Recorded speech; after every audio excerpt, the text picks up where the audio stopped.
Сайн бацгаана уу? Та бүхэнд энэ өдрийн мэндийг хүргэе. Намайг Инх Томглог гэдэг. Би Storyline сургуулийн төвийн харт зургийн багш байна.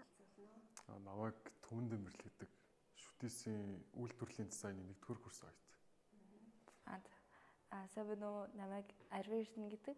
Би шүтээсийн график дизайны 1-р курсээс сурдаг. Байгуулт тэгэл бид нэр байгуулт сайн л гэдэг ус. Тэгээ ур чадвар дээр өөр нь гайваа бол. Би анх нөгөө ерөөсөө зураг зурдаггүй байсан. Тэгээ бүр ингээд ерөөсөө зураасчгүй.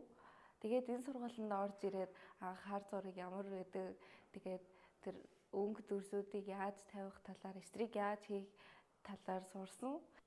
Эртнээс сэтгэл зүй бэлдээ ур чадвараас өмнө өөр шалгалтанд ороод тэгэх юм бол ер нь гайваад. Тэгэхгүй бол анх шууд орох юм бол ер амар сандарна. Гараа сайн зөвшөөрөх хэрэгтэй. Хар зургийнхаа шалгалтанда бэлдсэн гээд ерөөсөө зогсож болохгүй. Ер нь бол өдөр болгол зурж явах хэрэгтэй гэсэн. Багштай маш баярлж явдаг шүү л гэж л.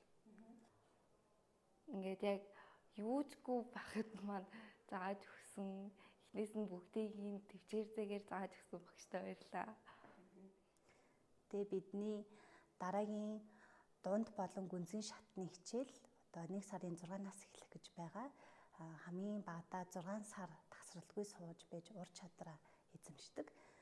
Одоо 1 сарын 6-наас 6 сар ур чадрын шалгалт хүртэл 3 сараар төвшин ахиулах, ур чадрынхаа төвшин ахиулах, хар зургийн ур чадрыг эзэмших сургалт маань үргэлжлүүлэн суралцаж бас явагдах болно. Өнөөдөр бидний урилгыг хүлээж авч ирсэн төгсөгчдөө баярлалаа.